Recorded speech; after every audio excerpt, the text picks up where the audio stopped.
Sabres with another statement win, this time in Toronto, and this time Rasmus Dahlin was the hero. We're talking about it coming up on the Locked On Sabres podcast.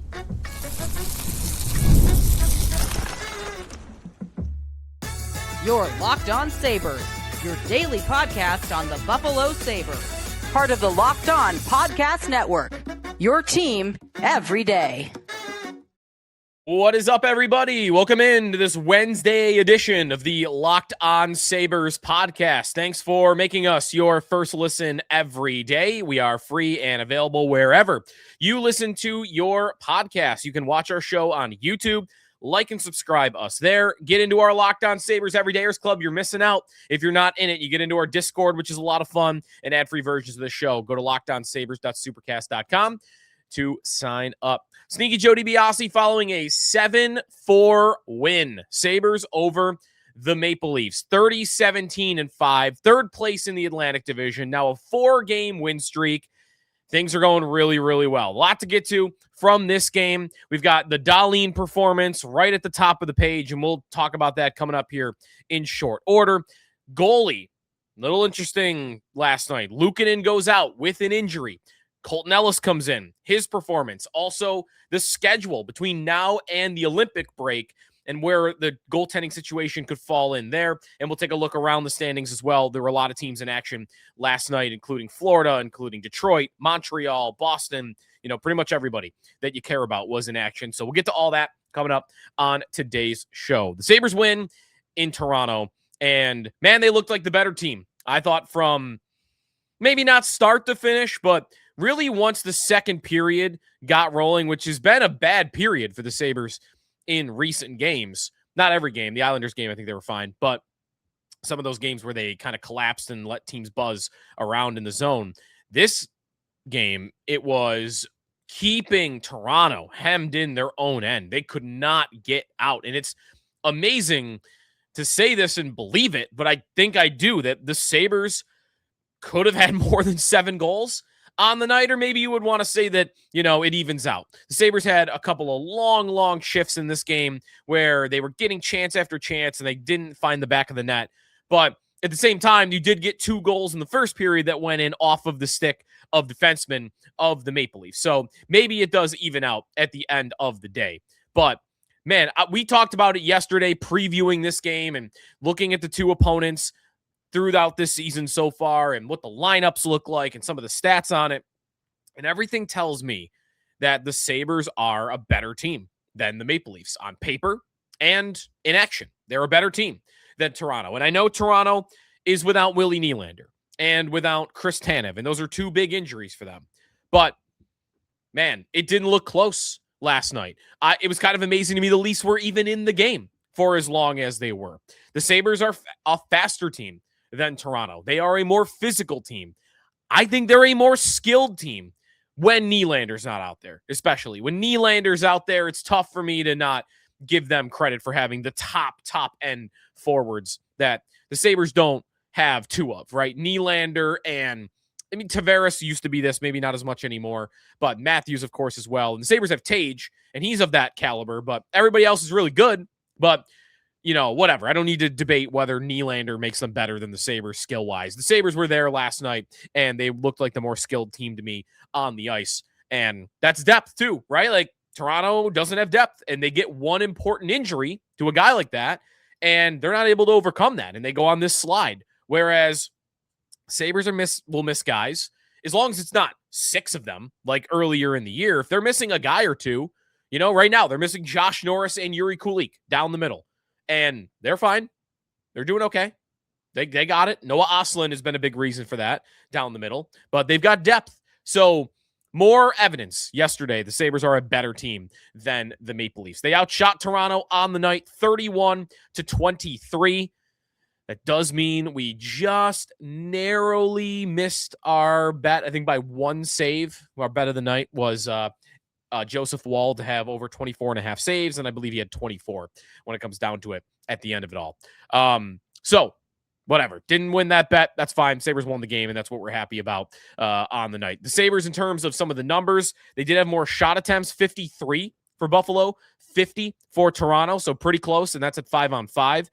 Shots at 5-on-5 were 28-22 in favor of Buffalo, and scoring chances were just barely in favor of Toronto, 25-24. So a little bit closer when you get to that. However, the Sabres go to the power play twice in this game, and they get a goal. Josh Doan, it's one of the deflections, but they had some good zone time, so not bad there. And the Sabres didn't take a penalty the entire game. Now, the refs swallowed their whistles, and that was on both sides. Both teams should have had multiple more penalties. But, I guess it's not the end of the world, right? If you're calling it evenly. So on that front, I think it was fine. It was a game controlling play, and you got a power play goal, which is very important, and you got good goaltending. So overall, great team effort. But Rasmus Dahlin is number one in this game. 3 goals, 2 assists, easily the top star of the game. And I actually thought, and I think I said this in our Discord before he maybe had even scored his second goal, that he's playing on another level in this game. I've talked about it, and many have, that he's been a little bit up and down. I have not liked his decisions with the puck in recent weeks. Maybe he's been playing at 70, 80, 85% of what you normally would get out of him when he's at his best. However, it's 1,000% understandable why that would be happening for the personal issues that he has dealt with this year with his fiance and her heart failure. And, a lot of us just learning the other day through social media about them losing a baby because of that. And, he's had to leave a couple of times to take time with his family. And Lindy's expressed that to him and talked about it in the media. Family first for him. And that's right to do. It's incredible he's even here. It's incredible he's here, and it's incredible he's playing even at the level he's at. Because that's the other thing. Even if you would say, he's been like 80% of Rasmus Dahlin this year and in recent weeks because, he's just not maybe all there all the time mentally, which is, again, is understandable. 80% of Rasmus Dahlin is better than most defensemen in the National Hockey League, right? It's better than guys on this team.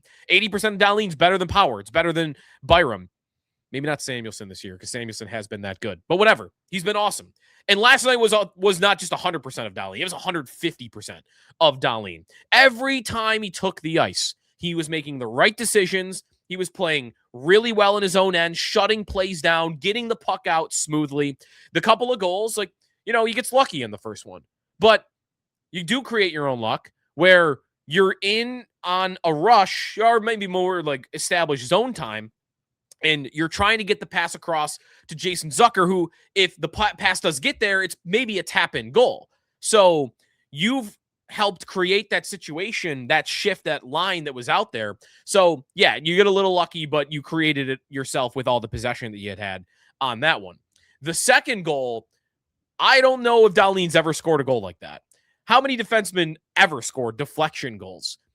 He's in on the rush, and perfect example on that shift, and that's the fourth line of what makes the Sabres so dangerous as a team, is their defensemen getting in on the attack and having, I've talked about it a couple of times recently, this positionless mentality when they're in the offensive zone, where you'll see a defenseman, sometimes 2 defensemen, down in the play and 2 forwards covering from them on the back end. They are very good at that. And on this play, Dahlin jumps up and has the comfort to do that because he knows someone's got my back on the back end, and Peyton Krebs was that guy who had the secondary assist on the play. So you've created a situation here where by being free-flowing, you've kept possession alive, and you can move the puck around and get an opportunity. So Samuelsson rips it, and Dahlin has shifted to the front, and he deflects it in. And maybe that's the first deflection goal he scored. I don't know. I don't remember him doing it again. So a really nice goal there. And then even the empty netter. He has to go down on one knee and shoot that all the way down the ice, bar in, posting in to ice it away to make it a 3-goal advantage in the third period. Awesome, awesome game from him. I don't think, though, his best play of the night was a goal. I think his best play of the night was the pass to Jack Quinn. That is a Josh Allen rainbow pass down the field. If Josh Allen had receivers that could run deep like Jack Quinn on that play. But whatever, no football here. Jack Quinn goes deep. Dahlin throws it up to him, and it's right on the money. Quinn does a good job to just blow it past wall. maybe helped them a little bit. The puck was rolling. That might have thrown Wall off a little bit and where the puck was going to eventually go, and it goes under the arm. So that's a great finish by Quinn, but the pass is just extraordinary from Dahlin. So 5-point night from him. He absolutely deserved it. First career hat trick. He's the story of the game for all that he's battled, for being the captain and showing up when he has every reason to not be there with the team this year. He's there and he's leading them to victory on the road against a division opponent. That's all the credit in the world goes to him. Couple other things I want to point out from the game before we get to some of the goaltending. Mattias Samuelsson, 3-point night, 3 assists on the night for him. And he is now, I just want to double check this really quickly. He's at 31 points in 50 games. He is at a career high. So he actually would have been at that long before last night. Last year was his career high in points with 14. So now he's more than double what his career high in points is. 23 assists, also more than double his career high. So Samuelsson's offense continues. Alex Tuch, great goal, spin around, roof it at a big time in the game. The only thing that I want to get into a little bit is the back end and power in this game wasn't the strongest. I didn't like him on that final goal that Toronto scored. Played it a little bit soft on Matthews, but I don't need to go too far on that. It was one bad moment. Otherwise, I think power's been really, really good for weeks and weeks now, and he's playing big minutes. Lindy, that was the thing I wanted to get to. Lindy said before the game yesterday that he's got no problem with his 4 defensemen playing this much. We had wondered that. Like, are they going to try to get a third pair to really get going here? Maybe Kesselring's a part of that so they can alleviate some of the time on ice for the others. And Lindy said those guys want more ice time. Like, I'm not going to take them down into the teens in terms of minutes when they want to be out there and they're playing well. So, like last night, it goes fine, right? Dahlin, I think Kesselring being able to play 15 minutes, though, instead of like 7 or 8, like Metsa plays, is key to get those guys from like 27 minutes a night to like where they were last night, which is Dahlin at 26, which is big. And then Byram's at 22:48, Power at 23:02, and Samuelsson at 21:41. Like, I think that's kind of more the sweet spot between like 21 and 24 minutes for those three. And Dahlin can play more. All right, when we come back, the goaltending from last night, Ellis coming in, Luukkonen's injury, and the fallout from that here on Locked On Sabres. Today's episode of the Locked On Sabres podcast is presented by Indeed. If you've ever hired someone who looked good on paper but wasn't the right fit, you know how important that is. When you want candidates who are truly going to match what you're looking for, trust Indeed sponsored jobs. Hiring? Indeed's all you need. Stop struggling to get your job post seen on the other sites. Indeed sponsored jobs put your post at the top of the page. It'll help you reach the right candidates faster. If you need to hire somebody, you go straight to Indeed, and you can be specific about what you want, real experience, which is not just a resume buzzword. Instead of struggling to get your job post seen, Indeed sponsored jobs will help your listings stand out and reach quality candidates faster. According to Indeed data, sponsored jobs posted directly on Indeed are 90% more likely to report a hire than non-sponsored jobs. Spend more time interviewing candidates. Check all the boxes with less stress, less time, more results using Indeed sponsored jobs. And listeners of this show get a $75 sponsored job credit to help give your job the premium placement it deserves at Indeed.com/lockedon. Just go to Indeed.com/lockedon right now. Support the show by saying you heard about Indeed on this podcast. Terms and conditions apply. Hiring, do it the right way with Indeed. Sneaky Joe DiBiase back here on the Locked On Sabres podcast. Thanks for tuning in. Sabres win over the Maple Leafs 7-4. Next up, the Kings on Thursday night. Back home for a couple of games. Kings at Thursday. Massive home game against Montreal on Saturday. And the Sabres are likely going to have to do it without Ukko-Pekka Luukkonen. He leaves in the first period of last night's game, and it was on the second goal, the Austin Matthews goal, where he's kind of left alone in front. He goes forehand, backhand. Luukkonen sprawling to make the save. Looks uncomfortable, leaves the game. In comes Colten Ellis. Luukkonen has dealt with injuries this year. I hope I didn't jinx this. Yell at me if you want, because our show on Monday, was all about how the Sabres 3 goalie issue problem has become a strength, in part because all three have taken turns being injured this year, and you need all three to ensure you've got two at a time that are going. 2 days later, Luukkonen got hurt. So sorry if I jinxed it, because he's been awesome, and I feel really bad for him if this is going to be a long-term thing, because I believe he should start for Team Finland in the Olympics. In the last month, really beyond that, 2 months, you want to go the season even? Like, I didn't think Luukkonen started well, but has been great for a month, 2 months now. UC Saros has been bad almost the entire year in Nashville. Those are your Finnish goalies. Like, Luukkonen deserves, I think, a shot at that Finnish starting job. And if he's injured, he's going to lose that, and that is tough, right? That's a career achievement if you're able to pull that off. So maybe no Luukkonen at the Olympics, but for our conversations, which are obviously more important for the Sabres, he's been really good and one of your top two guys. Like, the Lion-Luukkonen combination has been unstoppable as of late. And without him, and it also being lower body, we don't know what it is at the moment. I mean, it could be anything. It could be something that keeps him out for just the next 5 games, and then he's back after the Olympic break, or maybe it's longer than that. You hope not. I mean, but he's had injuries throughout his career, and you got to be a little bit afraid of what the prognosis is going to be, the diagnostics is going to be for him. But we'll see. We don't know yet. Let's just say, though, for the sake of this conversation, that he's going to miss 5 games. That would leave you with Lyon and Ellis. 5 games, that gets you to the Olympic break, and then you got 20 days off for him to rest and recover. Last night, Ellis was good. He was really good. In this game, he allows 2 goals on 18 shots. I mean, Luukkonen allowed 2 goals on 5 shots. And at the end of it, Luukkonen allowed 1.23 goals above expectation, which is not good. And Ellis saved 0.57 goals above expectation. You know, let me put it the other way, because I know allowed versus whatever. Luukkonen allowed 1.23 goals below expectation, and Ellis, I had it already. I apologize. Sometimes I confuse myself on that one. Ellis was in the positive 0.57. Luukkonen was in the negative 1.23. There you go. So Ellis was good, and I thought he made a couple of huge saves in the first period, where Toronto had a couple of shifts in a row where they were starting to put the pressure on, and they had 2 shots from the point in a row that Ellis found through traffic, made the saves, got the rebound off to the corner. Then Toronto got another amazing opportunity. I think it was Max Domi in the slot, point blank one-timer from like 5 to 10 feet away. And Ellis was right with them, flashed the blocker, made a massive save. And at that point in time, I think it's a tied hockey game. So that game could still go any direction. So huge save there. He made a couple of really good ones in the third period. He wasn't tested a ton, but when he was, I really liked him in this game. So good confidence to build with Ellis going forward. And remember, he's coming in cold. Like, he's not playing a lot at all.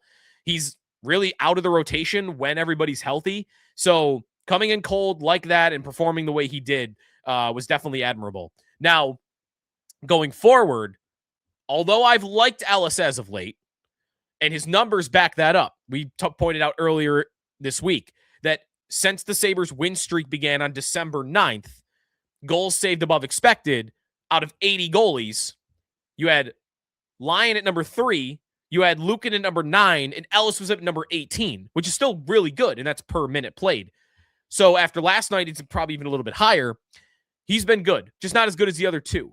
And with only 5 games to play, I think the dream scenario is Luukkonen with this injury. It's not long-term.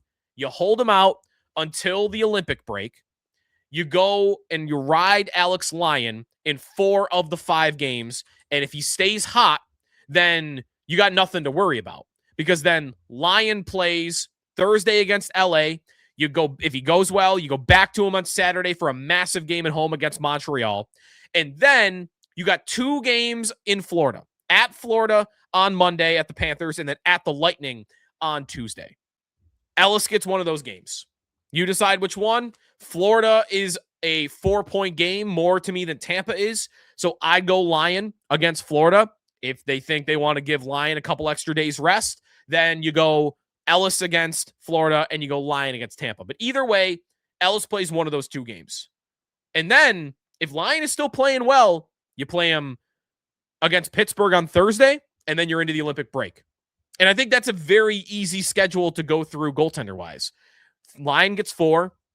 Ellis gets one. I don't think they need to go back and forth the way they've been doing with Lyon and Luukkonen. I think Ellis, who's been good, but not as good as the other two, should be one step below, and he should only get one of the 5 games. We'll see if that changes. If Lyon, implodes in one of these games, then we'll change. But I'll change my opinion on it. But I think for right now, that's a pretty good way to approach goalie. I think they're going to be fine. Again, like part of my point on Monday was having these 3 has been necessary this year. And it started poorly when none of them were really playing that great. And they had the injuries and they were missing so many bodies on the roster that they really needed to open up that spot, and they never did. But now that your forwards and defensemen are mostly healthy and these goalies just can't all stay healthy at the same time, I think it's more comfortable, for everybody if they're all here. And Ellis was good last night, so I think he definitely earned another start somewhere before the Olympic break. All right, when we return, what happened on the out-of-town scoreboard in the standings? It's mostly good news, but a couple of bad news too, coming up on the Locked On Sabres podcast. Today's episode of Locked On Sabres is presented by Rocket Money. Let's be real. Managing your finances can feel overwhelming, whether it's subscriptions that you forgot about, bills that keep going up, trying to figure out where all your money actually goes each month. It's easy to feel like you're losing control. And who's got the time to track every transaction or hunt down hidden fees? That's where Rocket Money comes in, the personal finance app that'll help you take control. It finds and cancels your unwanted subscriptions, monitors your spending, and helps lower your bills so that you can grow your savings. Tracks all your subscriptions. It'll let you cancel them right in the app. Few taps. It's easy. No more hunting down customer service numbers. The automatic transaction categorization is a game changer. You can finally see exactly where your money's going each month. You can set budgets and goals, personalized insights, receive real-time alerts for large transactions, upcoming bills, and low balances. Even consolidates your checking, your savings, your loans, and investments into a single dashboard so you get a clear view of your entire financial picture. Let Rocket Money help you reach your financial goals faster. Join at rocketmoney.com/locked on. That's rocketmoney.com/locked on. rocketmoney.com/locked on. All right, one more thing to get to here on the Locked On Sabres podcast. The Sabres last night get their 2 points, 65 points. They are on a 103-point pace. Gotta love it. If Lindy's5.com is a website that we reference a lot on WGR. It's a really good website with playoff probabilities, and it's all on the Sabres and some of the other teams that they're around them. They have a function where you can predict how many points would it take to get this percentage playoff probability. So basically on their site today, if you look, to get an exact 50-50 shot at making the playoffs, which I think I wouldn't take that right now. Obviously, right? Their playoff odds are in some places like in the 70s. If they got 31 points in their final 30 games, according to Lindy's5.com, the Sabres would have a 50-50 shot of making the playoffs. And that's 500 hockey, which is well below what they have been playing at lately, and even well below what they've been on the season as a whole. So I expect them to make it right now, but we got a long way to go. Funny, Michael Kesselring in the locker room yesterday is talking about, we got to start thinking about, what we're gonna be like when we make the playoffs and reaching the Stanley Cup final. I'm like, oh, Michael, geez, I know you just got here, but all right, cart before the horse. So it's no jinxes, please. So whatever, Kesselring is just talking about the finals yesterday. I mean, I know we're excited, but geez. Also, he's played like 10 games this year. Settle down, buddy. He was actually pretty good last night, I thought. Last night around the Sabres in the standings, you had some good news and you had some bad news. So let's start with the bad news. Montreal and Boston get wins last night. And the Montreal one to me is the most defeating because they were playing a great team. They're playing Vegas. And that game goes to overtime, and Montreal's able to win it. There was a late penalty called in that game, and Montreal had a power play 4-on-3. So they get the win. They get their 2 points. They're still tied with the Sabres in points. However, they did not get a regulation win, but they're probably not going to catch Buffalo in tiebreaker anyway. Boston wins in overtime as well against Nashville. Nashville, not as good of a team, so not as demoralizing, although I still don't think Boston is that good, and they keep winning. It's really frustrating. Now, the good news, Detroit. Detroit loses at home to LA, Sabres' next opponent. What that means is at the moment, The Sabres are in third in the Atlantic. Detroit's in second. Buffalo is 4 points back of the Red Wings with 2 games in hand. And Sabres have more regulation wins. So, just for conversation's sake, if the Sabres won those 2 games in hand over the course of the season and everything else was equal, they'd be the number 2 team because they'd be ahead in regulation wins. One more game against Detroit this year that they can make up even more on that. So that's going. You're tracking down the Red Wings. 4 points back, 2 games in hand. Florida, they fall last night. Maybe that's the best out-of-town news of the night. They lose to the Mammoth at home. Utah's been a little bit hot as of late. So they fall in that one. And 2 goals in the third period. The Panthers actually, did they go into that game leading? No, they were tied. And then Utah scored 2, and then Carter Verhaeghe got it to 1 with like 15 seconds left. So Utah gets the win there. Florida, no points at all, which means at the moment, a 6-point cushion between the Sabres and the first team out of the playoffs. So that's good news on the standings front. Tonight, looking at the scoreboard, you don't really have anything to care about. Rangers, Islanders, if you really want to be particular, you could root for the Rangers to beat the Islanders and the Blue Jackets to beat the Flyers. Just continue to keep those Metro teams down, not even let them get into the conversation, let them fight it out for their third spot, and just stay over there. So go Rangers, go Blue Jackets, but not the biggest of deals. Thursday, you got a couple of big ones. I'll actually, here's one thing to watch tonight. Who's Colorado going to start in goal against Ottawa? Because tomorrow, Colorado plays Montreal on the second of a back-to-back. Who are they going to go with? Are they going to leave Scott Wedgwood, their number 1, for tomorrow? We'll see. And Colorado on a second of a back-to-back, that's a little lucky for Montreal. They'll have a better chance of beating them. However, Colorado's still favored on the road in that one. So tomorrow's the bigger night because everyone's in action. You got Boston and Philly. You got Montreal and Colorado. Detroit's in action against Washington. Florida against St. Louis. So we'll get to that tomorrow, but a lot to watch for there while the Sabres will be playing the Kings. And we'll preview that game tomorrow. So come back for that. You want to get into our Locked On Sabres Everydayers Club? Get into it. Join at lockedonsabres.supercast.com, and you're also going to get ad-free versions of this show and other perks. You can read all about it on the site there. We'll talk to you tomorrow here on the Locked On Sabres podcast, part of the Locked On Podcast Network, now your number 1 sports podcast network.